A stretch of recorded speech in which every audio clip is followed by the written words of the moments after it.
إبراهيم وعلى آل إبراهيم في العالمين إنك حميد مجيد. قال الله تبارك وتعالى في كلامه المجيد: أعوذ بالله من الشيطان الرجيم. بسم الله الرحمن الرحيم. والسماء ذات البروج واليوم الموعود وشاهد ومشهود. قتل أصحاب الأخدود النار ذات الوقود إذ هم عليها قعود وهم على ما يفعلون بالمؤمنين شهود. وما نقموا منهم إلا أن يؤمنوا بالله العزيز الحميد الذي له ملك السماوات والأرض والله على كل شيء شهيد. إن الذين فتنوا المؤمنين والمؤمنات ثم لم يتوبوا فلهم عذاب جهنم ولهم عذاب الحريق. قال المؤلف والمفسر رحمه الله تعالى: أدام النفع بعلومه وعلومكم في الدارين آمين. إلى أن قال: يقسم تعالى بالسماء وبروجها وهي النجوم العظام، كما تقدم بيان ذلك في قوله تبارك وتعالى: تبارك الذي جعل في السماء بروجا وجعل فيها سراجا وقمرا منيرا. اب مفسر رحمۃ اللہ علیہ سورۃ البروج کے بارے میں ارشاد فرماتی ہیں: قال الامام احمد حدثنا عبد الصمد قال حدثنا زريق بن ابي سلمة قال حدثنا ابو المهزم النبي هريرة رضي الله تعالى عنه ان رسول الله صلى الله عليه وسلم كان يقرأ في العشاء الآخرة بالسماء ذات البروج والسماء والطارق. وقال احمد حدثنا ابو سعيد مولى بن هاشم قال حدثنا عباد بن عباد السدوسي سمعت ابو المهزم يحدث عن ابي هريره رضي الله تعالى عنه ان رسول الله صلى الله عليه وسلم امر ان يقرأ بالسماوات في العشاء تفرد به احمد. اب مفسر رحمۃ اللہ علیہ سورۃ البروج کے بارے میں ارشاد فرماتے ہیں کہ سیدنا ابی ہریرہ رضی اللہ تعالی عنہ روایت فرماتے ہیں کہ حضور صلی اللہ علیہ وسلم سے میں نے عشاء الآخرہ، یعنی ایک مغرب کو بھی عشاء کہتے ہیں عربی میں، لیکن جب عشاء الآخرہ کا لفظ آ جائے تو مراد عشاء کی نماز ہوتی ہے، مغرب کی نماز نہیں ہوتی. تو فرماتے ہیں کہ میں نے حضور پاک صلی اللہ علیہ وسلم سے یہ صورت مبارک جو ہے وہ عشاء آخرہ یعنی عشاء کی نماز میں تلاوت کرتے ہوئے سنی. اور اسی طرح امام احمد رحمۃ اللہ علیہ نے ایک روایت نقل فرمائی ہے کہ حضور صلی اللہ علیہ وسلم کا ارشاد مبارک تھا کہ زیادہ تر، یعنی یہ مقصد ہوتا ہے اغلباً، اکثر اوقات، ورنہ مسئلہ تو یہ ہے کہ ہر نماز میں پورے قرآن پاک میں سے 3 آیتیں اگر کوئی آدمی تلاوت کرے ایک رکعت میں تو نماز ٹھیک ہے، چاہے وہ 3 آیات چھوٹی ہوں. ہاں اگر ایک بڑی آیت مبارک ہے جیسے آیت الکرسی ہے جو 3 آیات کے برابر ہے تو اس کے ساتھ بھی نماز جو ہے الحمدللہ درست ہے. لیکن اکثر عادت مبارک ہمارے آقا صلی اللہ علیہ وسلم کی یہ تھی کہ آپ نے صورتوں کی جو ہے وہ تقسیم فرما دی تھی. بعض صورتیں جو ہیں مثلا وہ طوال ہیں، بڑی صورتیں ہیں، اور بعض صورتیں جو ہیں وہ اوساط ہیں یعنی درمیانی صورتیں، اور بعض صورتیں جو ہیں وہ قصار ہیں جن کو چھوٹی صورتیں کہا جاتا ہے. تو حضور صلی اللہ علیہ وسلم بڑی صورتیں جو ہیں زیادہ تر صبح کی نماز میں تلاوت فرماتے، کیونکہ وقت بھی طویل ہوتا ہے. اور عام طور پہ ہوتا بھی یہ تھا کہ غلس میں یعنی اندھیرے میں نماز شروع ہوتی تھی اول وقت میں، چونکہ قرات لمبی تھی اور پڑھنے والے بھی پھر آقا انعامدار خاتم الانبیاء تھے. ایک ایک جملہ اور ایک ایک آیت اور ایک ایک حرف علیحدہ علیحدہ پڑھتے تھے تو جا کر ختم آخر میں ہوتے. اور اسی طرح حضور صلی اللہ علیہ وسلم مغرب میں چھوٹی صورتیں تلاوت فرماتے تھے، چونکہ مغرب کا وقت بہت قلیل ہے. قلیل کے اعتبار کے علاوہ بھی مغرب کا وقت جو ہے وہ مشہود ہے، یعنی ملائکہ رات کے جو ہیں وہ چلے جائیں گے اور دن کے چلے جائیں گے اور رات کے آگے ڈیوٹی سنبھالیں گے. تو اس لیے جتنا جلدی آدمی نماز سے فارغ ہو، اس لیے فقہاء نے لکھا کہ بہتر یہ ہوتا ہے کہ مغرب کی نماز کے بعد اگر آدمی کو اللہ توفیق دے اور وہ سنتیں پڑھنے کے بعد نوافل پڑھتا ہے تو پھر اپنے اوقات کو ضائع نہ کرے، بلکہ جلدی سے تسبیح ختم کر کے نفلیں پڑھے، تاکہ اس کے عمل کی رپورٹ جو ہے وہ اللہ تبارک و تعالیٰ کے ہاں زیادہ سے زیادہ نماز کی پہنچے۔ اور عشاء کی نماز میں حضور پاک صلی اللہ علیہ وسلم نے فرمایا کہ والسماوات ان یقرأ بالسماوات تفرد به امام احمد رحمہ اللہ۔ امام احمد رحمۃ اللہ علیہ نے اس روایت کو نقل فرمانے میں آپ متفرد ہیں، یعنی اور کسی نے نقل نہیں فرمائی۔ اس میں حضور نے فرمایا کہ وہ سماوات پڑھا کریں۔ کیا معنی ہے؟ یعنی جن صورتوں میں سما کا ذکر ہے، اذا السماء انشقت، اذا السماء انفطرت، اسی طریقے سے والسماء ذات البروج اور اذا الشمس کورت، یہ صورتیں جو ہیں یہ تلاوت کرنے کا حضور پاک نے حکم فرمایا۔ جیسے کہ ہمارے آقا کی عادت مبارک تھی کہ آپ جمعہ کی نماز میں زیادہ تر پہلی رکعت میں سبح اسم ربک الاعلی اور دوسری رکعت میں هل اتاک حدیث الغاشیہ پڑھتے تھے، اور اسی طرح میرے آقا کی عادت مبارک تھی کہ جمعہ کے دن فجر کی نماز میں پہلی رکعت میں سورۃ الف لام میم سجدہ، جس میں سجدہ بھی ہو، اور دوسری رکعت میں سورۃ الدہر هل اتى علی الانسان حین من الدہر، یہ صورتیں حضور صلی اللہ علیہ وسلم تلاوت فرماتے تھے۔ اسی طرح حضور صلی اللہ علیہ وسلم کثرت سے سورۃ قاف والقرآن المجید بھی پڑھا کرتے تھے۔ تو ان صورتوں کے پڑھنے میں ایک حکمت بھی ہے کہ چونکہ ان کے اندر آخرت کا مسئلہ ہے سارا، اور آدمی جب عشاء کی نماز پڑھتا ہے تو گویا اب دن ختم ہے اور رات کی ابتدا ہو رہی ہے اور ابھی اس نے سونا ہے، تو نیند جو ہے وہ بھی تو گویا ایک موت کی بہن ہے۔ اس لیے کہا جاتا ہے نا کہ النوم اخو الموت، کہ نیند جو ہے گویا وہ بھی ایک موت ہے۔ جیسے آدمی سو گیا نیند میں، اسے کوئی پتہ نہیں ہے کیا ہو رہا ہے، کون بول رہا ہے، کون آ رہا ہے، کون جا رہا ہے، اسی طرح موت ہے۔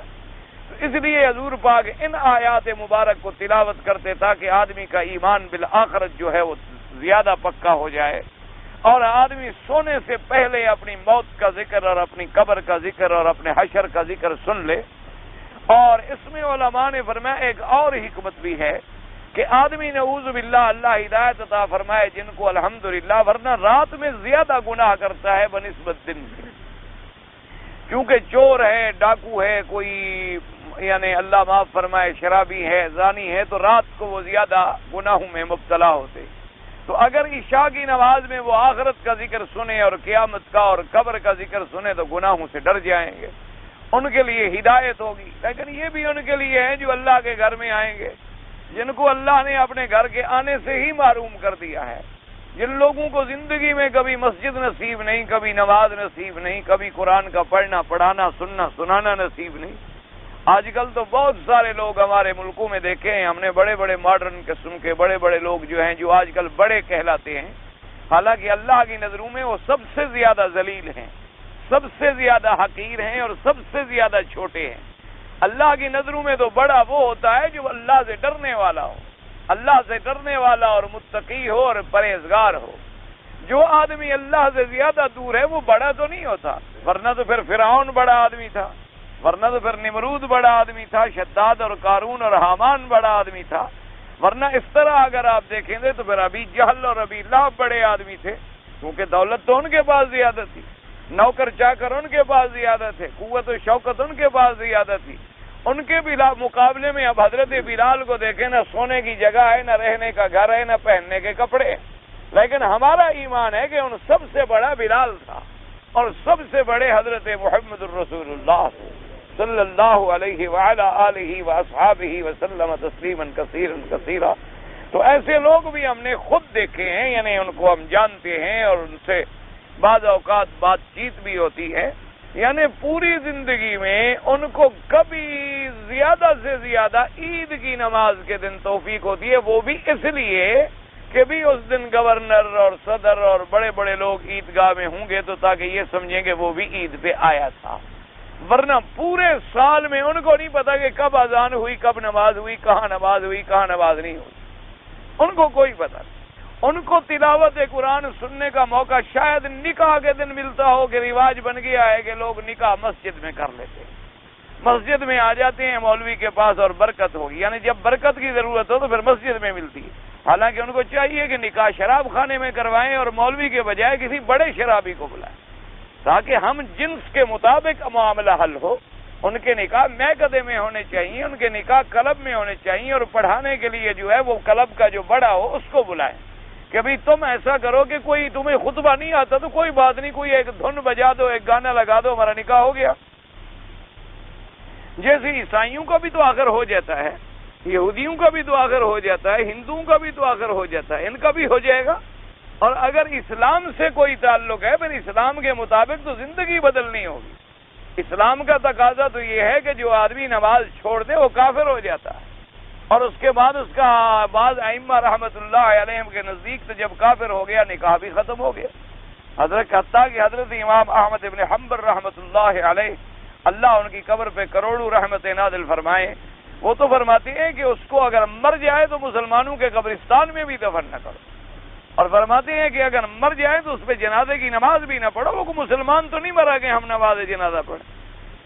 تو جب اتنے معاملات کا احساس نہ ہو تو پھر انہوں نے کیا عشاء کی نماز میں کون سی سورت پڑھی جاتی ہے یا مغرب کی نماز میں کون سی سورت پڑھی جاتی ہے، ان کو نہ سورت سے تعلق ہے، نہ مغرب سے تعلق ہے، اور نہ عشاء سے تعلق۔ لیکن بہرحال جن کو اللہ مسجدوں میں آنا نصیب فرما دے، جن کو اللہ تبارک و تعالی اپنے گھر میں بلا لیں اور آنے کی اجازت عطا فرما دیں، جن پہ وہ راضی ہوں، تو ان کے لیے زیادہ بہتر ہے کہ یہی آیات اور یہی صورتیں جو ہیں وہ پڑھا کریں، تاکہ تلاوت قرآن بھی ہو جائے اور اتباع سنت محمد مصطفیٰ بھی ہو جائے صلی اللہ علیہ وعلی آلہ واصحابہ وسلم تسلیما کثیرا۔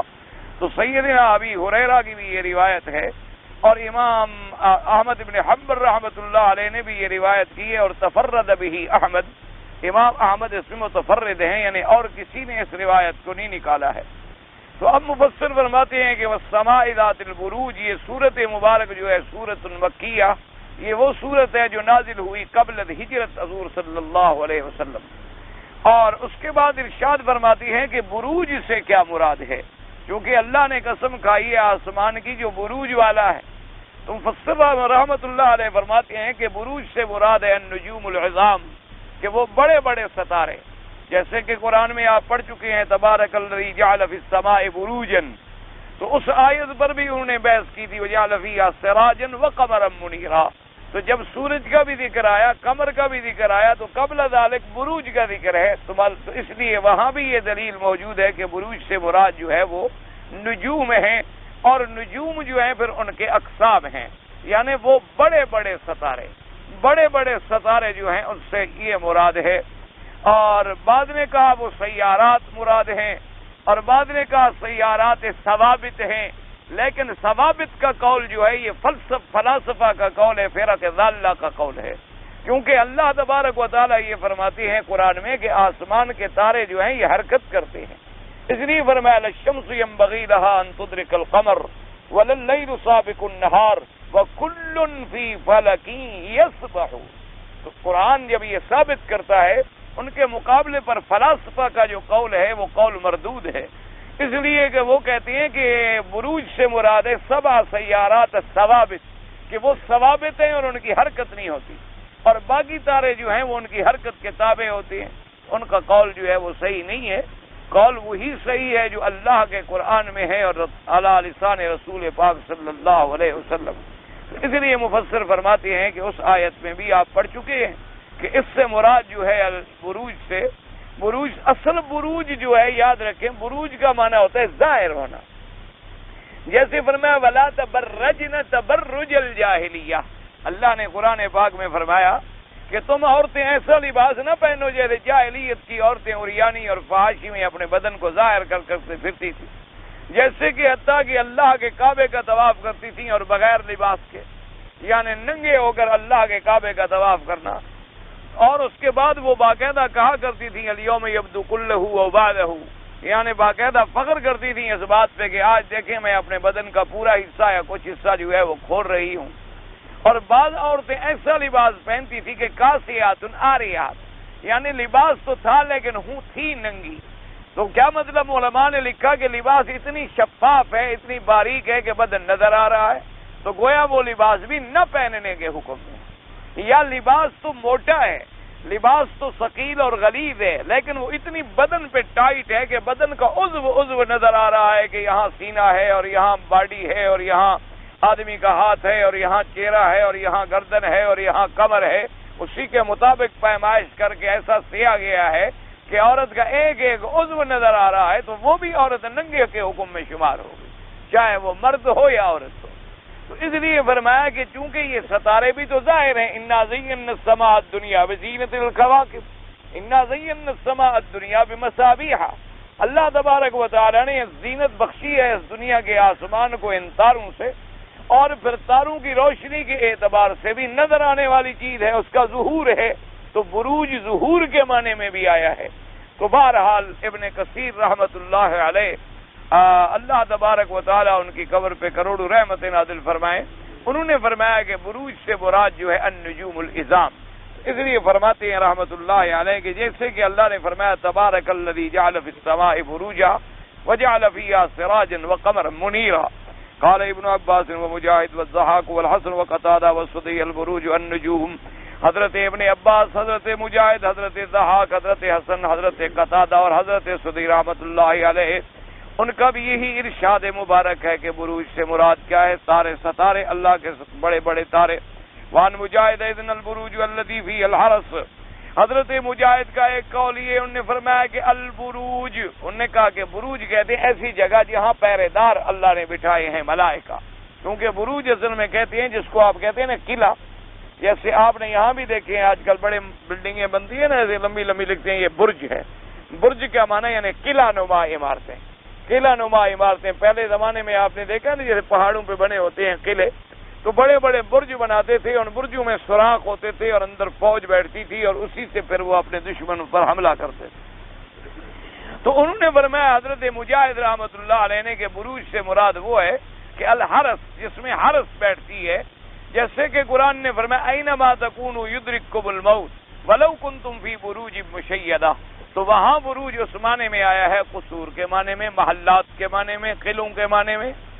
تو حضرت مجاہد کا ایک قول یہ ہے، وقال یحییٰ ابن رافع البروج قصور فی السماء، اور حضرت یحییٰ فرماتے ہیں کہ بروج سے مراد ہے جو اللہ نے آسمانوں میں محلات بنائے ہیں، وہاں اللہ تبارک و تعالیٰ کے ملائکہ بیٹھتی ہیں اور اللہ کے احکام کی تنفیذ کرتی ہیں۔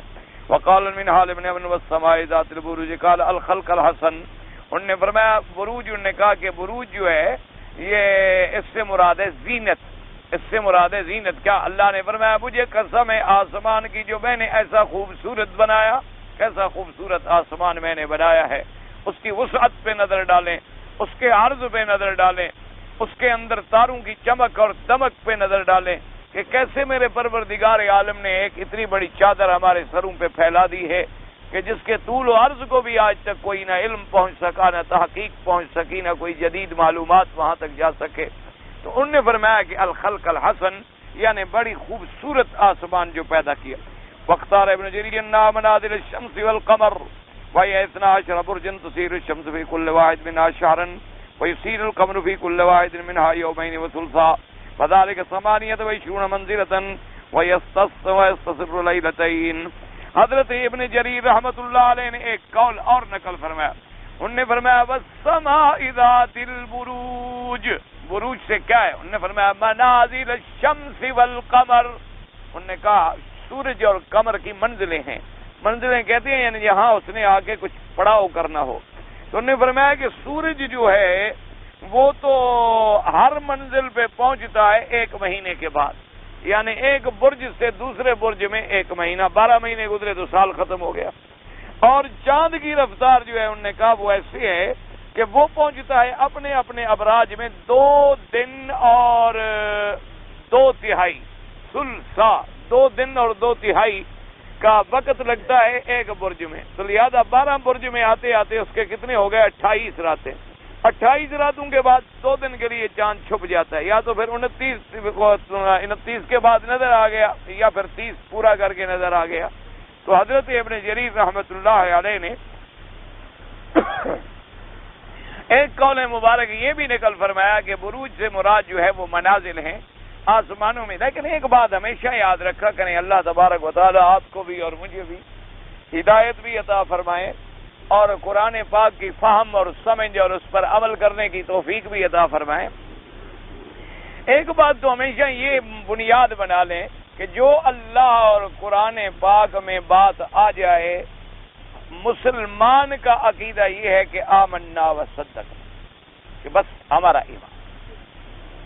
جب بات واضح ہو گئی کہ قرآن میں ہے، بات ختم۔ جب بات واضح ہو گئی کہ حدیث پاک میں ہے، بات ختم۔ اسی لیے آپ دیکھیں الحمدللہ، اب دیکھیں فقہ میں 4 امام مشہور ہیں، اللہ ان کی قبر پہ کروڑوں رحمتیں فرمائے، لیکن جو مسئلہ قرآن میں اور حدیث میں نص ہے اس میں کوئی اختلاف ہی نہیں، اس میں کوئی جھگڑا نہیں، کوئی اختلاف نہیں، کیونکہ وہ تو منصوص مسئلہ ہے۔ حضور نے ایک بات واضح کھلی بیان فرما دی، بس بات ختم ہو۔ اب دیکھ لیں، کوئی مسئلہ دیکھ لیں، یعنی 5 نمازیں ہیں، آج تک کسی نے کہا ہے کہ 6 ہیں۔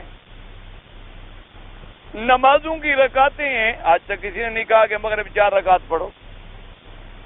سوال ہی پیدا نہیں ہو کیوں؟ حضور پاک نے 3 مغرب پڑھی، عصر کی 4 پڑھی، ظہر کی 4 پڑھی، فجر کی 2 پڑھی، عشاء کی 4 پڑھی، بس عمل واضح ہو اور متواتر طریقے سے بات پہنچ گئی، مسئلہ ختم۔ ہر نماز کے لیے بھی وضو ضروری ہے، پاکی ضروری ہے کہ بدن جنابت سے بھی پاک ہو، وضو اور حدث اصغر سے بھی پاک ہو۔ کوئی بھی امام نہیں کہے گا کہ بغیر وضو کے بھی نماز ہو جاتی ہے۔ سوال پر زندگی میں حج 1 دفعہ فرض ہے، کوئی نہیں کہتا 2 دفعہ فرض ہے۔ ہاں، اس میں اب اختلاف آیا کہ بھئی حج فوراً فرض ہے یا دیر سے بھی ادا کرے تو کوئی حرج نہیں۔ یہ نہیں کہ حج کی فرضیت میں کوئی جھگڑا ہے نا۔ اور وہ بھی کیوں آیا، مسئلہ کیوں پیدا ہوا کہ جس سال حج فرض ہوا ہے میرے آقا تشریف نہیں لے آئے۔ حضور صلی اللہ علیہ وسلم نے اس سال حضرت ابی بکر کو امیر بنا کے حج پہ بھیجا، اور آپ اس کے بعد دوسرے سال تشریف لے آئے۔ اب ایک مسئلہ پیدا ہو گیا، اب ایک آدمی کو آج اللہ نے دولت دے دی، پیسہ دے دیا، امیر ہو گیا، تو بھائی اسی سال حج کرے یا اگر دیر بھی کر دے تو کوئی حرج نہیں۔ اس لیے مسئلہ پیدا ہوا، ورنہ جو چیز نص میں آ جائے، یعنی قرآن پاک میں، یا نص سے مراد یہ بھی ہے کہ فرمان رسول پاک میں، اور متواتر مشہور قطعی دلالت اور قطعی ثبوت ہو، اس میں 2 باتیں ہو ہی نہیں سکتی، سوال ہی پیدا نہیں ہو۔ اب جیسے دیکھیں بھی عرفات کب جانا ہے جی، کوئی نہیں کہتا 10 کو جاؤ، سوال ہی پیدا نہیں ہوتا۔ عرفات سے مغرب کے بعد آنا ہے اور رات مزدلفہ میں، کوئی بھی نہیں کہے گا۔ اب اس میں بات پیدا ہوئی کہ مزدلفہ میں رات رہیں یا تھوڑا سا وقت گزاریں، اور یہ کیوں پیدا ہوئی کہ حضور نے بیویوں کو اجازت دے دی، بچوں کو اجازت دے دی، جو کمزور لوگ تھے ان کو اجازت دے دی، تو بعد نے کہا بھی اجازت ہے، ٹھیک ہے، نماز پڑھ لی ہے، تھوڑا سا دیر بیٹھ لیا ہے، چلو آج کل تو رش ہو گیا ہے، زحمہ ہو گیا ہے، مجبوری ہے۔ اور بعد میں نے کہا نا، اگر عورتیں ہیں، اگر بچے ہیں، اگر ضعیف ہیں، صرف ان کے لیے اجازت ہے، جو تندرست ہے اس کے۔ تو اب اس میں بات، کیونکہ دونوں چیزیں حدیث میں ہمیں مل رہی ہیں، اس لیے سمجھا کریں، یہ بلا وجہ اللہ معاف فرمائے جن کو علم نہیں ہے اور بغض سے بھرے ہوئے ہیں، وہ ائمہ کے خلاف ہر وقت باتیں کرتے ہیں، اللہ ان کو بھی ہدایت دے اور اللہ ہمیں بھی ہدایت، ورنہ سوال ہی پیدا نہیں ہوتا کہ ایسی وہ بات کریں جو اللہ کے قرآن کے یا حضور پاک کے فرمان کے خلاف ہو۔ اللہ تبارک و تعالیٰ نے انہیں محفوظ رکھا ہے، اور اللہ ہمیں بھی قیامت تک محفوظ رکھے اور اتباع کی توفیق عطا فرمائے۔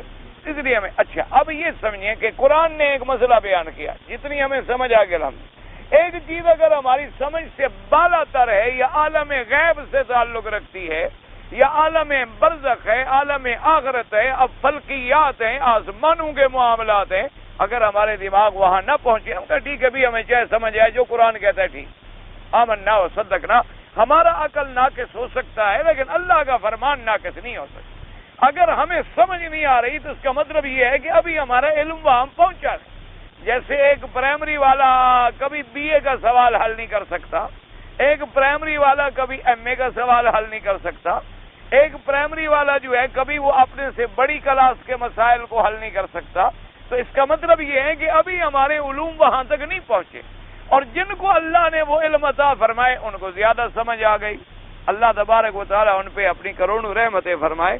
تو اگر آدمی ایک بات کو دماغ میں رکھ لے تو جھگڑے ختم ہو جائیں۔ جیسے اب قبر کے معاملے ہیں، سمجھ نہیں آتے بندے کو کہ عذاب کیسے ہوگا، لیکن آمنا حضور نے جو فرمایا عذاب ہوتا ہے، بات ختم ہو گئی۔ حضور نے فرمایا میں نے دیکھا ہے کہ عذاب ہو رہا ہے، بس بات ختم۔ اب حضور کے دیکھنے میں کوئی شبہ کرے نعوذ باللہ، اب اگر عذاب ہو رہا ہے تو پھر ثواب بھی ہو رہا ہے. یہ تو ہو نہیں سکتا کہ عذاب تو ہو اور ثواب نہ ہو.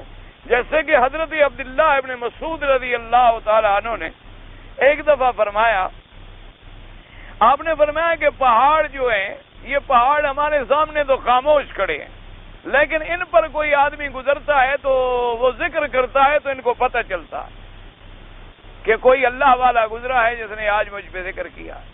تو ایک صحابی نے کہا حضرت پہاڑوں کو کیسے پتہ چلتا ہے؟ آپ نے فرمایا قرآن نہیں پڑھا تم نے کہ تکاد السماوات یتفطرن وتنشق الارض وتخر الجبال حدا ان دعوا للرحمن ولدا. اللہ نے فرمایا قریب تھا کہ یہ پہاڑ اور آسمان اور زمین پھٹ جاتے کافروں کے اس بات کہنے سے کہ اللہ کا بیٹا. یعنی کافروں نے ایسی بری بات کی ہے کہ آسمان پھٹ جاتے، زمینیں پھٹ جاتی اور پہاڑ جو تھے ریزہ ریزہ ہو جاتے. تو عبداللہ بن مسعود نے فرمایا اچھی بات ہے، یعنی پہاڑ بری بات تو سن لیتے ہیں، اچھی نہیں سنتے. وہ جو پھٹ جاتے تو اس بات کے سننے سے پھٹ جاتے، تو بری بات تو سنتے ہیں، یعنی اچھی نہیں سنتے. انہوں نے کہا عجیب بات ہے، اگر بری سنتے ہیں تو پھر اچھی بھی سنتے ہیں. تو اگر عذاب ہوتا ہے تو پھر ثواب بھی ہوتا ہے. یہ تو قاعدہ ہے، جب ایک جانب ثابت ہوگی تو دوسری جانب تو خود بخود ثابت ہو. یعنی کیا مانا، اب اگر رات ہے اس کا مطلب ہے کل دن ہوگا، اگر دن ہے اس کا مطلب ہے پھر رات ہوگی. یہ تو واضح بات ہے، 2 اور 2 4 ہیں، اس میں 5 ہو ہی نہیں سکتے. اس لیے ہمیشہ قاعدہ ہے. اور پھر اللہ نے ایسے واقعات بھی دکھلا دیے کہ صدیوں بعد قبریں کھولی گئیں اور پوری کی پوری صحیح سلامت لاشیں نکل آئیں. اللہ نے دکھلا دیا کہ میں چاہوں جس کو چاہوں اس کے بدن کو بھی صحیح رکھ دوں، اس کے بدن کو بھی صحیح سالم رکھ دوں اور بدن بھی نہ بگڑے، اس کی شکل بھی نہ بگڑے. حتیٰ کہ دیکھا گیا کہ داڑھی کو جو تیل لگا ہوا تھا وہ بھی چمک رہا تھا. تو یہ تو اللہ تبارک و تعالیٰ کبھی کبھی ایسے مناظر دکھا دیتے ہیں تاکہ بندوں کے ایمان اور ایقان میں بات آ جائے کہ بھئی تمہارے عقل سے یہ بات بالا تر ہے، لیکن ہم کبھی کبھی تمہیں سمجھا دیتے. اس لیے ہمیشہ یاد رکھیں، بعض لوگ پھر بڑے جو منکرین حدیث ہیں نا، جن کو حدیث سے بغض ہے، وہ کہتے ہیں دیکھو جی، کہتے ہیں سورج جا کے سجدہ کرتا ہے، اگر سورج سجدہ کرتا ہے تو سجدے کرنے کی دیر میں تو پھر غائب ہونا چاہیے. حالانکہ سورج تو ہر جگہ موجود ہے، کہیں نکل رہا ہے، کہیں ڈوب رہا ہے، کہیں نکل رہا ہے، کہیں ڈوب رہا ہے، وہ تو چل رہا ہے. اگر سجدہ کرنے جاتا ہے اللہ میاں کا تو پھر کہاں ہوتا ہے اس وقت؟ اس وقت تو پھر نہ دن ہو نہ رات ہو اور سورج کا کوئی وجود نہ ہو تو سجدے کے لیے چلا جائے. تو یہ ایک بلا وجہ ایک عقلی اشکالات ہوتے. بندے کا سجدہ علیحدہ ہے اور سورج کا سجدہ علیحدہ ہے. اللہ جانے وہ سجدہ کیا ہے. حکم کا پابند ہونا بھی تو سجدہ ہے کہ میرے حکم پہ چلتے رہو. اللہ کے حکم پر ایک تعمیل کر رہا ہے. اور پھر انسان کا سجدہ علیحدہ ہے. جیسے کہ حضرت شاہ ولی اللہ رحمۃ اللہ علیہ نے، محدث دہلوی رحمۃ اللہ علیہ، اللہ ان کی قبر پہ کروڑوں رحمت نازل فرمائے، ان کی آل و اولاد پہ بھی رحمت نازل فرمائے. انہوں نے لکھا ہے کہ اللہ نے ہر کسی کو عبادت کا طریقہ دیا ہے. انہوں نے فرمایا کہ جو جانور ہے، مثلا درخت ہے، فرمایا وہ کھڑا ہوا ہے، وہ رکوع اور سجدہ نہیں کرتا. فرمایا پہاڑ جو ہے وہ اتحیات میں بیٹھا ہوا ہے اور سجدہ اور رکوع نہیں کرتا.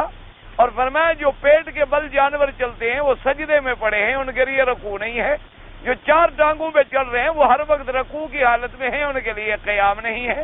اللہ نے بندے کو چونکہ اشرف بنایا، اس لیے اس کی عبادت میں قیام بھی ہے، رکوع بھی ہے، سجود بھی ہے، تشہد بھی ہے، تحیات بھی ہے، ہاتھ اٹھا کے مانگنا بھی ہے. باقی ہر چیزوں کا اپنا ایک طریقہ عبادت ہے، وہ اسی میں بیٹھے ہوئے، اسی سے ادھر ادھر ہل نہیں سکتے.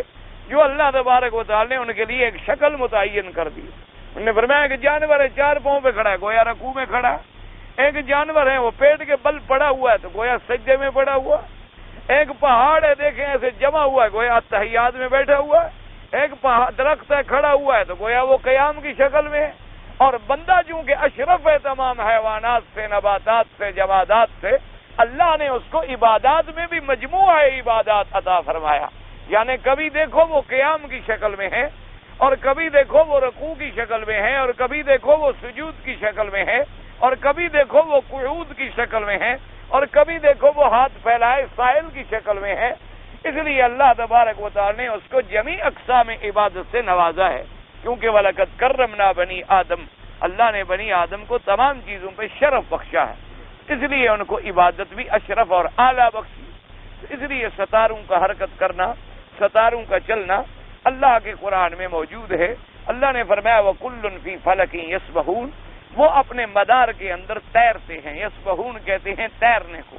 تیرنے کا معنی ہوتا ہے ایک ایسے انداز میں چلنا جیسے کہ آدمی پانی میں تیر رہا ہے تو چل بھی رہا ہے اور گویا کہ پتہ بھی نہیں چل رہا۔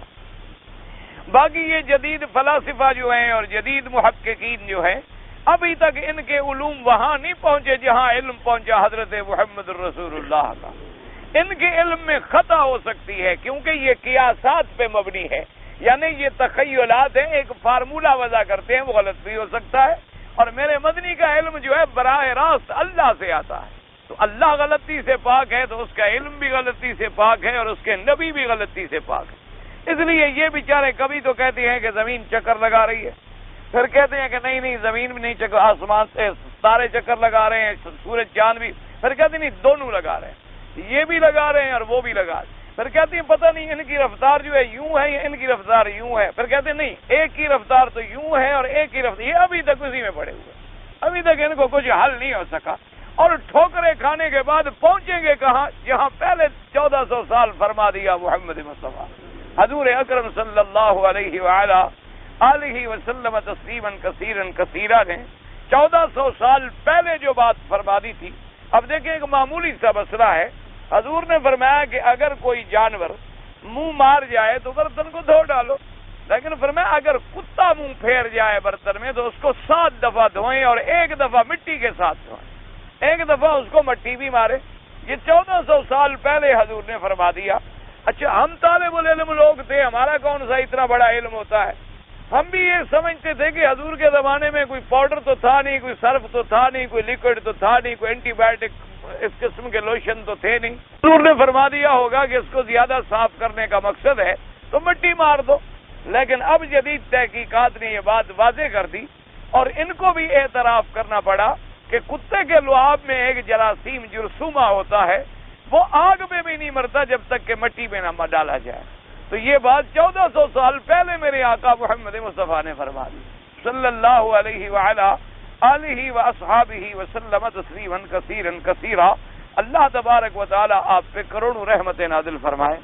تو اچھا اب آپ دیکھیں، اندازہ فرمائے، ایک آدمی نے حضور پاک سے پوچھا کہ حضور میرا بچہ کمزور ہے، موٹا نہیں ہوتا، تو آپ دعا بھی فرما دیں اور کوئی دوا بھی فرما دیں۔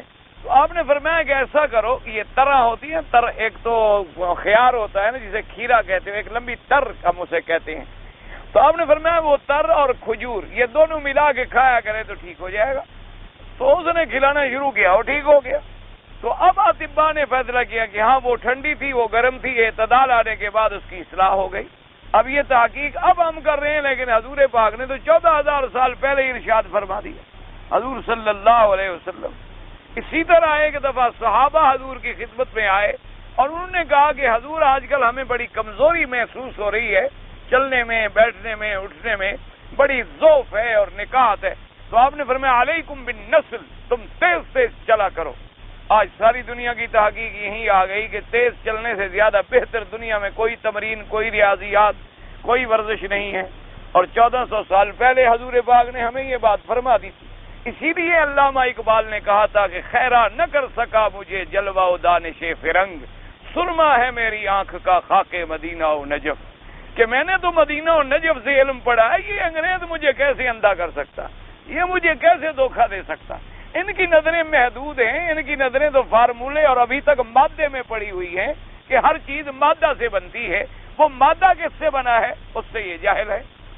بھئی مادہ خود بخود بن جاتا ہے تو اس کی کوئی دنیا میں اور مثال دو کہ بیٹھے بیٹھے گلاس خود بخود بن جائے۔ اور یہ کیا ہوا؟ جنہوں نے کہا جی حادثہ ہوا، یہ کرہ جو تھا سورج سے ٹکرا کے علیحدہ ہو گیا تو زمین بن گئی۔ بھئی ایسا حادثہ تمہارے گھر میں بھی کبھی ہوا ہے کہ کرسی بھی جگہ پہ چلی جائے اور کچن کا سامان کچن میں سیٹ ہو جائے، بیڈ روم کا سامان بیڈ روم میں لگ جائے، قالین کی جگہ پہ پڑی ہو؟ ایک کمرے میں ہمیں ایسا حادثہ دکھا دو۔ ایک حادثہ میں اتنے بڑے ملک میں صرف حادثہ ہے، کوئی بنانے والا نہیں ہے، کوئی اس کا مدبر نہیں ہے، کوئی تدبیر کرنے والا نہیں ہے۔ اس سے بڑا جہل دنیا میں کیا ہو سکتا ہے؟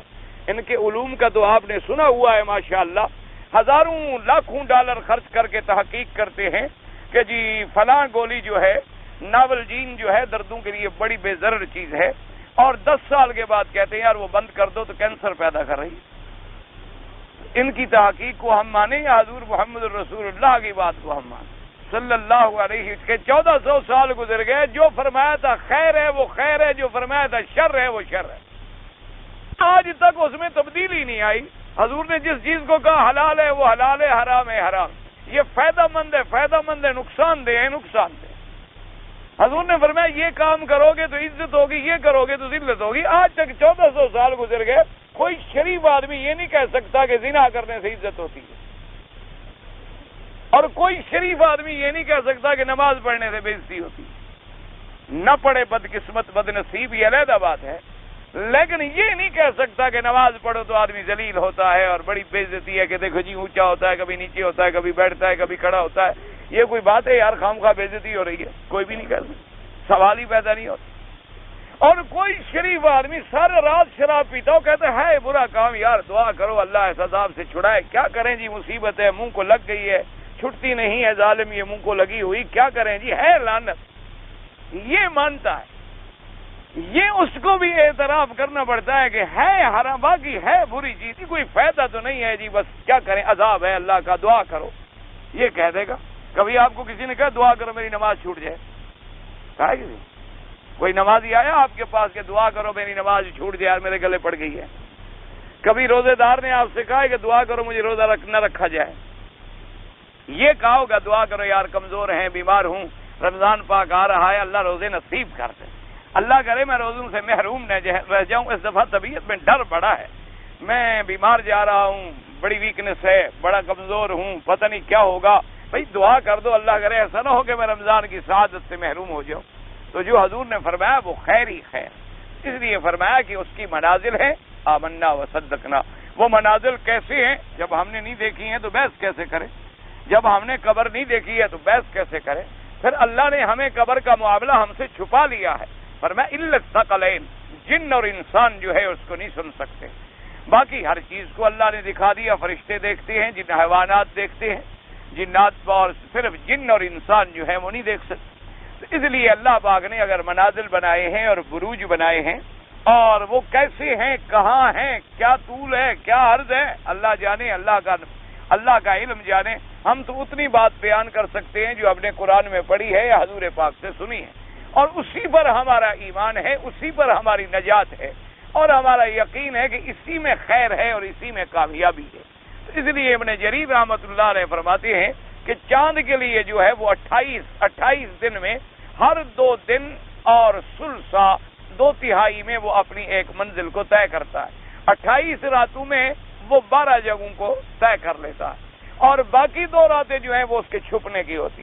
اب اس کے بعد وہ ظاہر ہو گیا تو 29 کا مہینہ بن گیا، یا 30 پورے ہو گئے اور پھر وہ ظاہر ہو گیا، ورنہ اس کے ادوار جو ہیں وہ 28 ہیں۔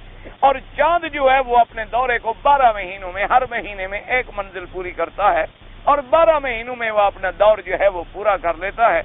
اور اچھا خدا کی شان دیکھیں کہ اسلام نے چاند کو اہمیت دی ہے اور سورج کو اہمیت نہیں دی، یعنی اسلام میں تمام معاملات جو ہیں وہ چاند پر چلتے ہیں، یعنی مہینے کی ابتدا ہے تو چاند پہ دیکھنا ہے، 13، 14، 15 کا فیصلہ کرنا ہے تو چاند پہ کرنا ہے، عورت کی عدت گزارنی ہے تو چاند پہ 4 مہینے 10 دن گزارنے ہیں، حمل کی مدت دیکھنی ہے تو چاند کے مہینوں کو دیکھنا ہے، عید کی نماز پڑھنی ہے تو چاند کو دیکھنا ہے، روزہ رکھنا ہے تو چاند کو دیکھنا ہے، حج پڑھنا ہے تو چاند کو دیکھنا ہے، سورج کو نہیں۔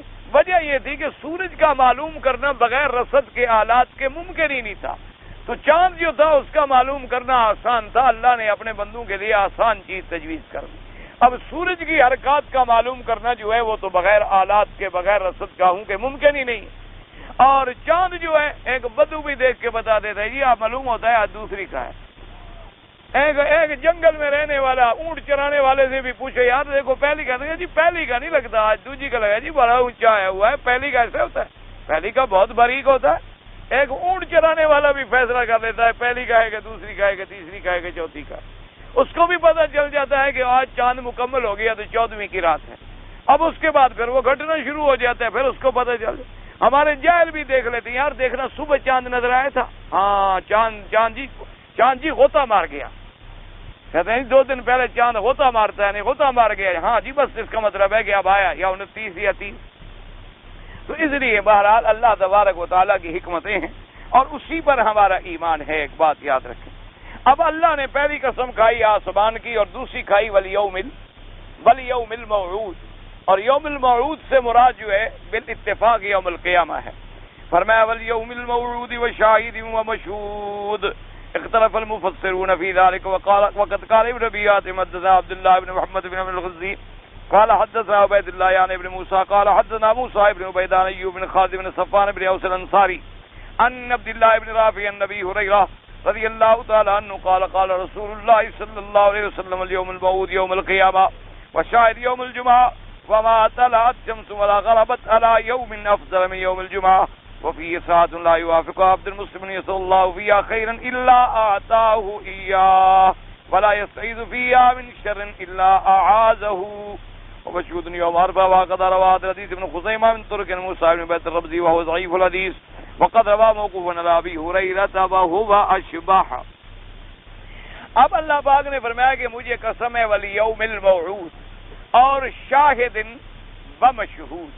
تو اب مفسر رحمۃ اللہ علیہ فرماتے ہیں کہ ایک روایت میں آتا ہے حدیث مبارک میں، جس کو روایت فرمایا سیدنا ابی ہریرہ نے رضی اللہ تعالی عنہ نے، کہ حضور پاک صلی اللہ علیہ وسلم نے فرمایا کہ والیوم الموعود جو ہے اس سے مراد جو ہے وہ قیامت کا دن ہے۔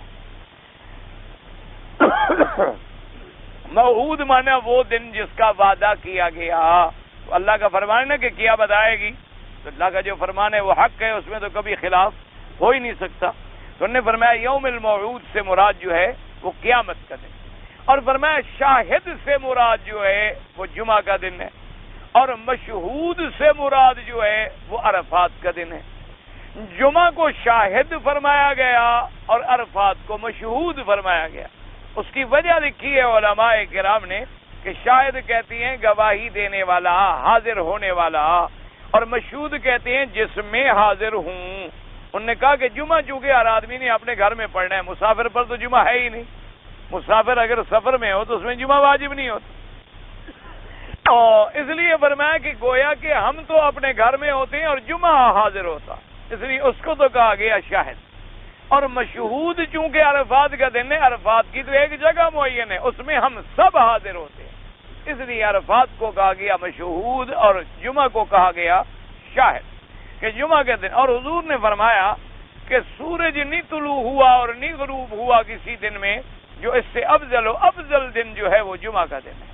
فرمایا کہ جمعہ کا دن جو ہے سارے ایام میں افضل دن ہے، سید الایام اس کا لقب ہے کہ دنوں کا سردار ہے۔ اور اسی طرح حدیث مبارک میں آتا ہے کہ اللہ نے آدم علیہ السلام کو بھی جمعہ کے دن میں پیدا فرمایا، اور اسی طرح روایات میں آتا ہے کہ ان کو جنت میں بھی جمعہ کے دن میں بھیجا گیا، اور پھر ان کو جمعہ کے دن ہی آسمانوں سے زمین کے عمران کے لیے اتارا گیا اللہ کی حکمتوں میں اور علم میں۔ اور اسی طرح حدیث مبارک میں آتا ہے کہ قیامت جو ہے وہ بھی جمعہ کے دن قائم ہوگی۔ اور بھی بڑی فضیلتیں آئی ہیں، جیسے کہ حدیث پاک میں حضور نے فرمایا کہ فی ساعہ، اس دن کے اندر اللہ نے ایک گھڑی ایسی رکھی ہے کہ لا یوافقها عبد مسلم، کہ کوئی بندہ مسلم جو ہے وہ اللہ سے خیر مانگتا ہے اور شر سے پناہ مانگتا ہے، اللہ پاک اس کو عطا فرماتے۔ مقصد یہ ہے کہ دعائیں تو اللہ جب چاہے منظور فرما لے، لیکن بعض اوقات ایسے ہوتے ہیں کہ جن میں دعائیں جلدی منظور ہوتی ہیں، جیسے بعض امکنہ ایسے ہوتے ہیں، مکانات ایسی ہیں، جگہیں ایسی ہیں کہ جہاں دعا جلدی منظور ہوتی ہے، جیسے کہ علماء نے لکھا ہے کعبۃ اللہ میں، مقام ملتزم پر، اسی طرح حتیم میں، اسی طرح انہوں نے لکھا ہے رکن یمانی کے قریب، اسی طرح انہوں نے لکھا ہے مقام ابراہیم پر نماز پڑھنے کے بعد، اسی طرح انہوں نے لکھا ہے صفا پر اور مروہ پر، اسی طرح انہوں نے لکھا ہے صفا مروہ کے دوڑنے کے درمیان، اسی طرح بہت سارے مقامات ہیں۔ ان مقام جیسے عرفات کا دن، جیسے مزدلفہ کے مکان میں مزدلفہ کی رات، تو یہ دعائیں جو ہیں بڑی جلدی منظور ہو۔ تو جمعہ کے دن کے اندر بھی ایک گھڑی ہے، لیکن اللہ نے پوشیدہ رکھی ہے کہ بندہ محنت میں لگا رہے نا، میری مرضی ہوگی تو نصیب کر دوں گا، ورنہ محنت میں بھی لگا ہوا ہو اور میں غافل کر دوں، سارا دن بیٹھا رہے، لیکن اگر اللہ نے چاہے وہی گھڑی کا وقت ہے تو کوئی بات کرنی شروع کر دے یا اٹھ کے کہیں پانی پینے لگ جائے، رہ گیا۔ اس لیے فرمایا کہ بندے کا کام ہے لگا رہے، بس محنت کرتا رہے، مالک کے دروازے کو کھٹکھٹاتا رہے۔ بھیک مانگنے والے کا کام ہے بھیک مانگتا ہے۔ اب دیکھا نہیں یہ دنیا میں بھیک مانگتے ہیں، یہ چھوڑتے ہیں، 1000 گالی دے دو پھر آ جائیں گے، جتنی بے عزتی کر لو پھر آ جائیں گے، جتنی دفعہ جھڑک دو پھر آ جائیں گے۔ یہ بندے بندے کو نہیں چھوڑتے، تم خدا کے دروازے کو چھوڑ بیٹھے تو ایسی بد نصیبی ہے بلا دنیا میں۔ اس لیے بھکاری کا کام یہ ہے کہ مانگتا رہے اور یقین سے مانگے کہ ملے گا۔ دیر ہو رہی ہے تو میرا کوئی گناہ ہے، دیر ہو رہی ہے تو میرے مانگنے میں کوئی کمی ہے، مانگے اور یقین سے مانگے۔ اور علماء نے فرمایا کہ جمعہ کا دن طلوع سے لے کر غروب تک اس گھڑی کو اللہ نے چھپا لیا۔ اب بعض علماء فرماتے ہیں کہ زیادہ راجح قول یہ ہے کہ عصر سے مغرب کے درمیان میں وہ وقت ہے، عصر کی نماز سے لے کر مغرب تک۔ اسی لیے جتنے اللہ کے اولیاء گزرے ہیں، جتنے اللہ کے بڑے بڑے صالحین بندے گزرے ہیں، وہ جمعہ کے دن عصر سے لے کر مغرب تک لوگوں سے مشغول نہیں رہتے تھے، اپنے آپ کو اللہ کے ذکر میں اور عبادت میں اور دعا میں مشغول رکھتے تھے تاکہ وہ گھڑی ہمیں میسر آ جائے۔ اچھا، اس گھڑی کا مطلب یہ ہے کہ جو مانگو گے فوراً ملے گا، لیکن شرط یہ ہے کہ وہ دعا شریعت کے خلاف نہ ہو، اسلام کے خلاف نہ ہو۔ اب تم یہ دعا کرو کہ سارے میرے رشتہ دار مر جائیں، ان کی زمین مجھے مل جائے، یہ دعا تھوڑی منظور ہوتی ہے، تو ظلم ہے۔ اللہ تبارک و تعالیٰ ظلم کی اعانت کیوں کرے؟ یا تم دعا یہ کرو کہ استاد مر جائے اور مجھے مل جائے سب کچھ، ایسی دعائیں نہیں منظور ہوتی ہیں۔ ایسی دعائیں منظور ہوتی ہیں تو ایک مولوی بھی نہ بچتا۔ جیسے ہمارے اساتذہ مثال دیتے تھے نا کہ طالبوں کی دعا منظور ہی نہیں ہوتی، انہوں نے کہا حضرت کیوں نے کہا تمہاری دعا منظور ہوتی تو ہم زندہ ہوتے، تم تو روز دعا مانگتے، استاد بیمار ہو جان چھوڑے آج 2 دن تو نہ آئے پڑھانے، آج تو ذرا ہمیں چھٹی کا موقع مل جائے۔ طالب کی دعا لگتی ہی نہیں استاد کے خلاف، اس لیے ورنہ انہوں نے کہا ایک استاد نظر ہی نہ آتا تمہیں کہیں، مدارس اور سکول جو ہے خالی ہو جاتے۔ کیوں؟ ہر طالب یہ چاہتا ہے استاد بیمار ہو چھٹی کرے جان چھوٹے، ہر طالب کی یہ تمنا ہوتی ہے۔ اس لیے دعا کے لیے یہ شرط ہے کہ وہ دعا اللہ کے حکم کے مطابق ہو، یعنی کسی پہ ظلم نہ ہو، کسی رشتہ دار کے خلاف نہ ہو، اس دعا کے اندر کوئی برائی اور کوئی شر نہ ہو۔ یہ نہ ہو کہ فلاں آدمی بیوی چھوڑ دیتا کہ میں نکاح کروں، فلاں آدمی ایسا ہو جائے، یہ چیزیں تو شریعت میں حرام ہیں، ایسا مانگنا جو ہے وہ تو حرام ہے۔ تو بہرحال انہوں نے فرمایا کہ شاید ان سے مراد جمعہ کا دن ہے۔ اچھا، اور اس میں بڑی بحث ہے کہ کیا جمعہ کا دن افضل ہے یا عرفات کا؟ اس کے اندر علماء نے بڑی بحث کی ہے، ماشاءاللہ، اللہ ان کی قبر پہ رحمتیں فرمائے۔ بس خلاصہ یہ یاد کرو کہ ہفتے میں افضل جمعہ ہے اور سال میں افضل عرفات۔ بس ایک خلاصے کی بات یاد ہے کہ پورے سال کے دنوں میں دیکھا جائے تو عرفات کا دن افضل، اور اگر ہر ہفتے پہ ہم نظر ڈالیں تو پھر جمعہ کا دن افضل، تاکہ تمام حدیثیں جو ہیں ان پر عمل ہو جائے اور حضور پاک کے تمام فرمان جو ہیں وہ ہمارے سینوں میں جمع ہو جائیں۔ تو اس لیے فرمایا کہ جمعہ کا دن جو ہے، اور مفسر رحمۃ اللہ علیہ فرماتے ہیں کہ یہ روایت ضعیف ہے، لیکن اس کو ابن ابی شیبہ نے اور طرق سے بھی روایت کیا ہے، اور صحیح طرق جو ہیں ان میں موقوف ہے حضرت ابی ہریرہ پر، یعنی بجائے حضور پر مرفوع ہونے کے۔ لیکن بہرحال جب طرق زیادہ ہو جائیں تو قاعدہ ہوتا ہے کہ بعض طرق جو ہیں یؤید بعضہ بعضا، ایک دوسرے کو وہ تقویت دیتے ہیں۔ اس لیے الحمدللہ، اور خاص طور پہ فضائل اعمال میں تو ضعیف حدیث بھی ہو تو محدثین اس کو لے لیتے۔ اس لیے فرمایا کہ شاہد یوم الجمعہ وما طلعت شمس ولا غربت، آپ نے فرمایا کوئی ایسا دن نہیں جس پہ افضل ہو جمعہ کا دن۔ فرمایا وفیہ ساعۃ، اس میں ایک ایسی گھڑی ہے کہ جب کسی مسلمان بندے کو نصیب ہو جائے، لیکن یسأل اللہ فیہا خیرا، اس میں اللہ سے بھلائی مانگے، اس سے اللہ سے بہتری مانگے، اعطاہ ایاہ ولا یستعیذ فیہا من شر الا اعاذہ، اور نہیں پناہ مانگتا کسی شر سے مگر اللہ اس کو پناہ دیتے ہیں۔ فرمایا مشہود سے مراد جو ہے عرفات کا دن ہے۔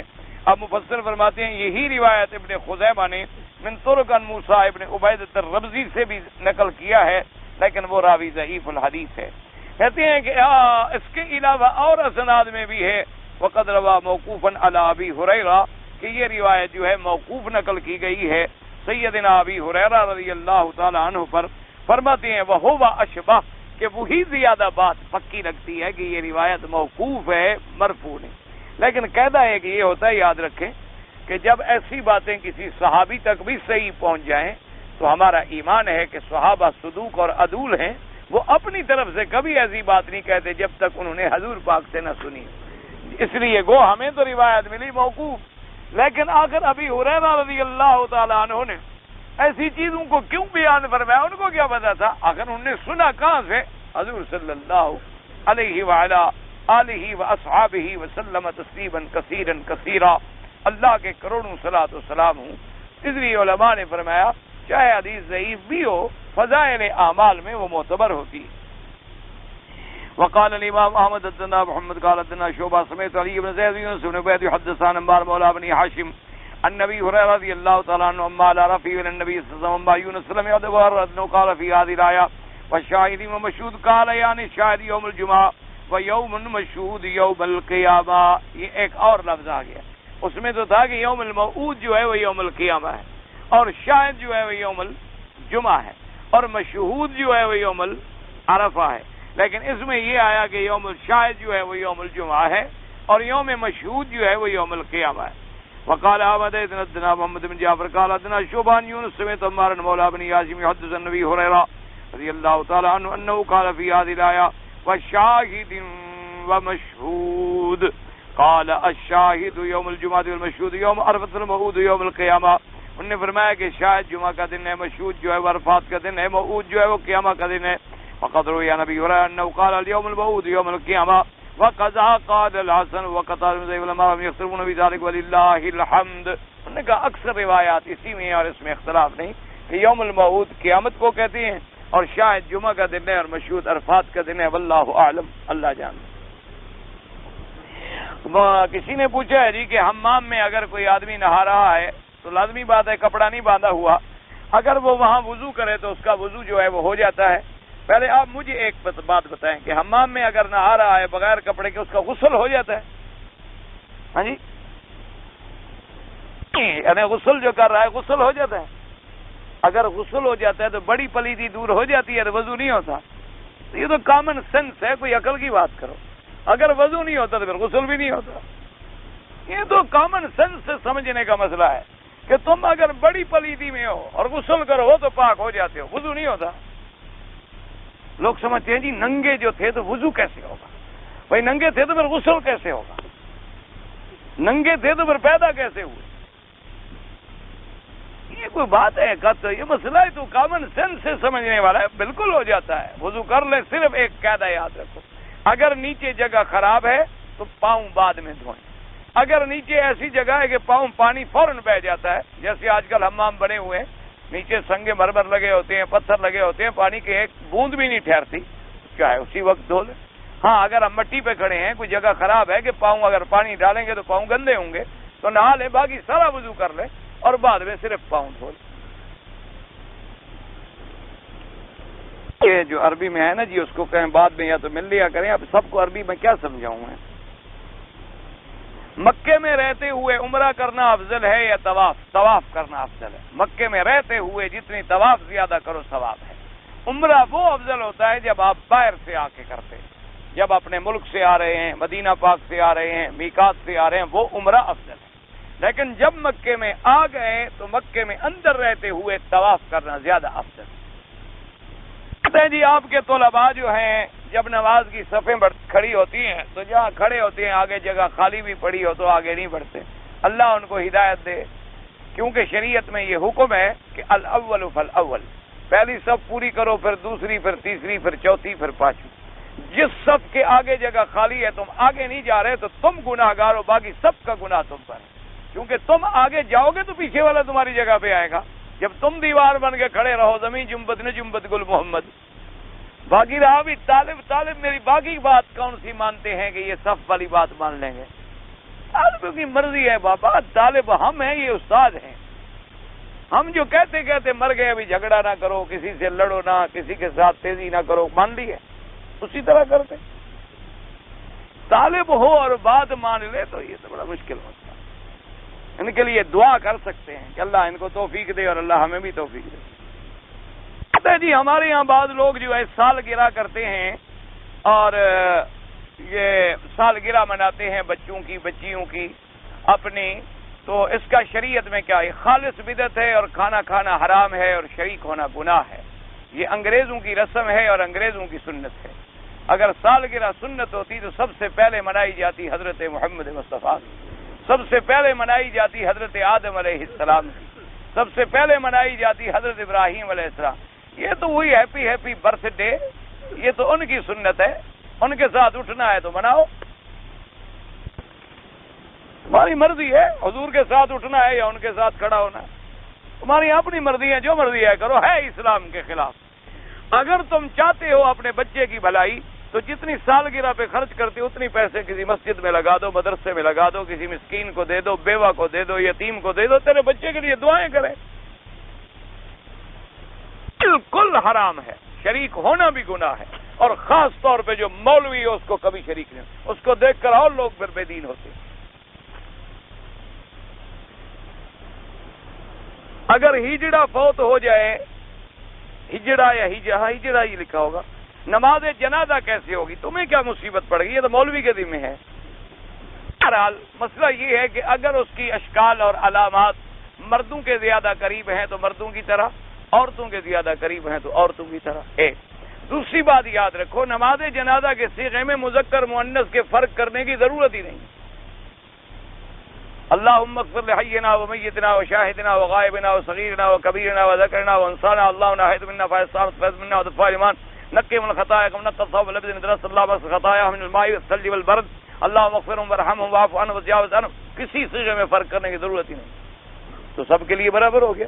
یہ تو مسئلہ ہے مولوی کے لیے کہ امام مرد کے لیے کہاں کھڑا ہوگا، عورت کے لیے کھڑا کہاں ہوگا. ورنہ ہم نے تو جو بھی پڑھ لی دعا تو ہو گئی، کوئی فرق نہ پڑا. تو اس کا حکم یہی ہے کہ وہ پھر تحقیق کی جاتی ہے کہ اس کا پیشاب جو ہے مرد کی طرح آتا ہے یا عورت کی طرح. اگر عورت سے زیادہ قریب ہے تو عورتوں کے حکم میں ہے، مرد کے زیادہ قریب ہے تو مردوں کے حکم.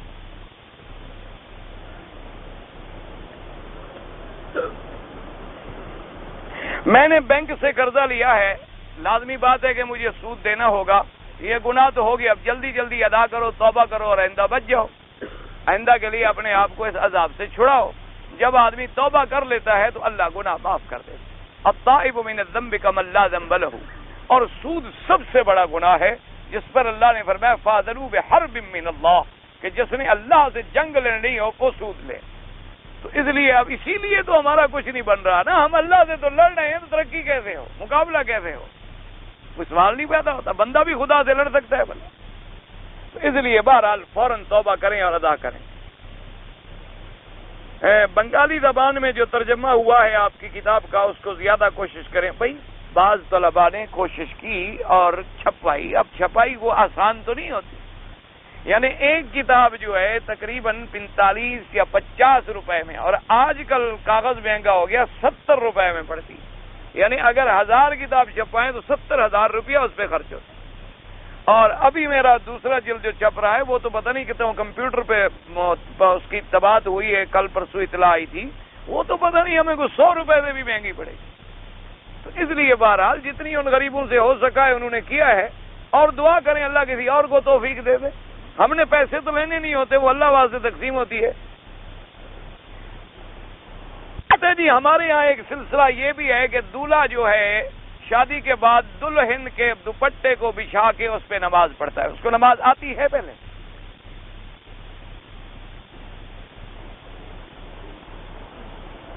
اچھا یہ بھی شکر کرو کہ دلہن کو آگے لٹا کے نہیں پڑھتا، ورنہ جنازہ اسی وقت پڑھ دے. اور وہ اس لیے پڑھواتے ہیں کہ بھئی دولہا جو ہے جیسے سجدہ کر رہا ہے ہمیشہ بیوی کے پاؤں پہ سجدہ ریز رہے گا. ان کی نیت. یہ سب اسلام کے خلاف ہندوؤں کی رسمیں ہیں، کفر کی رسمیں ہیں. نام نماز کا ہے اور اصل بات ہندوؤں کی.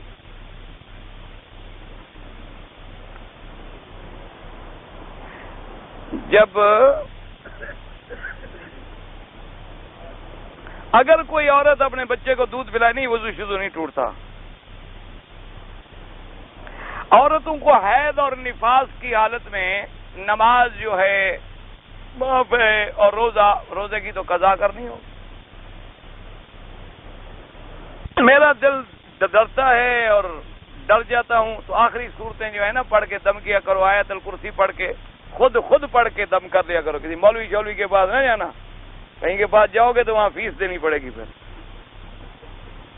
بہرحال ایک آدمی نے 15,000 ریال مہر مقرر کی، 10,000 لے لیا، نکاح ہو گیا، لیکن لڑکا غلط ثابت ہوا، بڑا فحش ہے. اب وہ لڑکی والے طلاق مانگتے ہیں اور لڑکا کہتا ہے کہ مجھے 20,000 دو گے پھر طلاق دوں. ٹھیک ہے، جب طلاق کا مطالبہ تمہارا ہے تو ان کو تمہیں پیسے ادا کرنے ہو. اسی کو تو خلو کہتے ہیں. لڑکا تو نہیں طلاق دے رہا، طلاق کا مطالبہ تم کر رہے ہو. مطالبہ کر رہے ہو تو اس کو واپس کرو ہر چیز. وہ زیادہ بھی مانگتا ہے تو اس کی مرضی. مدینہ منورہ گیا، مکہ مکرمہ واپس پہ احرام باندھا، عمرہ ادا کیا، پھر حج مبارک پڑھا. میں مدینے گیا تھا، حج بھی پڑھ لیا، عمرہ بھی کر لیا، سب ٹھیک ہو گیا، کچھ نہیں ہوا، بس جو گزر گیا الحمدللہ.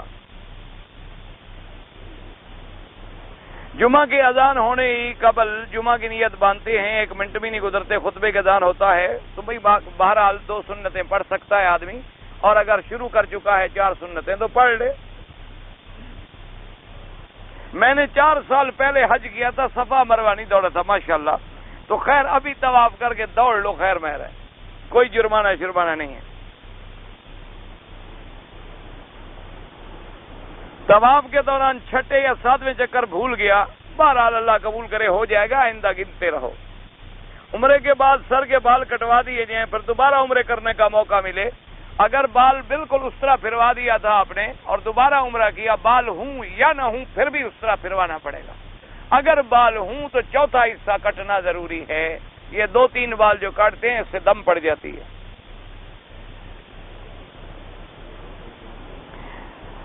ایک آدمی طائف میں فوت ہو گیا اور اس کو دفن کرنے کے لیے ہم مکے میں لے آئے، لیکن ہم لوگ بغیر احرام کے آ گئے. کوئی نہیں، عذر تھا، کوئی حرج نہیں. بہرحال یہ ہے کہ اگر موقع ملتا باندھ لیتے تو اور بھی آپ کو سعادت مل جاتی. ایک دفن جنازے کی تشییع ملتی اور دوسرا عمرے کا بھی ثواب ہوتا. ورنہ اگر کسی عذر کی وجہ سے یا کسی مجبوری کی وجہ سے تو اس کے لیے اگر عمرہ نہ ہو، اور بعض احمد فرماتے ہیں کہ عمرے کی نیت ہی نہیں تھی تو کچھ نہیں ہوتا. امام ابو حنیفہ رحمۃ اللہ علیہ بھی فرماتے ہیں کہ اگر کوئی عذر ہے، یا مثلا ٹیکسی ڈرائیور ہے، روزانہ آتا جاتا ہے، اب ہر وقت عمرہ نہیں کر سکتا، یا اور کوئی ڈیوٹی والا ہے ہر وقت آتا جاتا ہے، یا عذر میں آ گیا ہے، اس میں تو کوئی حرج نہیں. بہرحال اللہ تبارک و تعالی سب پہ رحمتیں فرمائے. دعا کریں. ہمارے ایک بڑے دوست تھے مولانا غلام ربانی صاحب، بہت بڑے موحد عالم، ساری زندگی اللہ کی توحید کے لیے ان کی جہاد میں گزری، اور وہ فوت ہو گئے. دعا کہ اللہ ان کی مغفرت فرمائے، اللہ ان کے درجات بلند فرمائے. ایسے موحد عالم بڑے کم پیدا ہوتے ہیں دنیا میں، اور اللہ تبارک و تعالی ان کی قبر پہ رحمت نازل فرمائے. یا اللہ جتنے علماء صلحاء اولیاء فوت ہو چکے ہیں ان کی قبروں کو باغ جنت بنا. یا اللہ ان کی قبروں کو منور فرما دے. اللہ ان کی قبروں پہ اپنی رحمت نازل فرما دے. یا الہ العالمین جتنے زندہ ہیں ان کو ہدایت عطا فرما، سب کا خاتمہ ایمان پہ فرما. یا اللہ بیماروں کو شفا عطا فرما، بے حیاؤں کو حیا عطا فرما، بے دینوں کو دین عطا فرما، بے اولادوں کو اولاد عطا فرما. جن کی اولاد ہے ان کو صالح بنا، قرض داروں کے قرض عطا فرما، جن کا رزق تنگ ہے ان کے رزق میں برکتیں عطا فرما. یا اللہ تعدم حیات اپنا محتاج فرما، کسی بندے کا محتاج نہ فرما. یا اللہ ہمیں غناء قلب نصیب فرما. یا اللہ خزائن السماوات والارض سے رزق عطا فرما. یا الہ العالمین ہمیں مانگنا نہیں آتا، مانگنے کی توفیق عطا فرما، اور بن مانگے بھی اپنی رحمت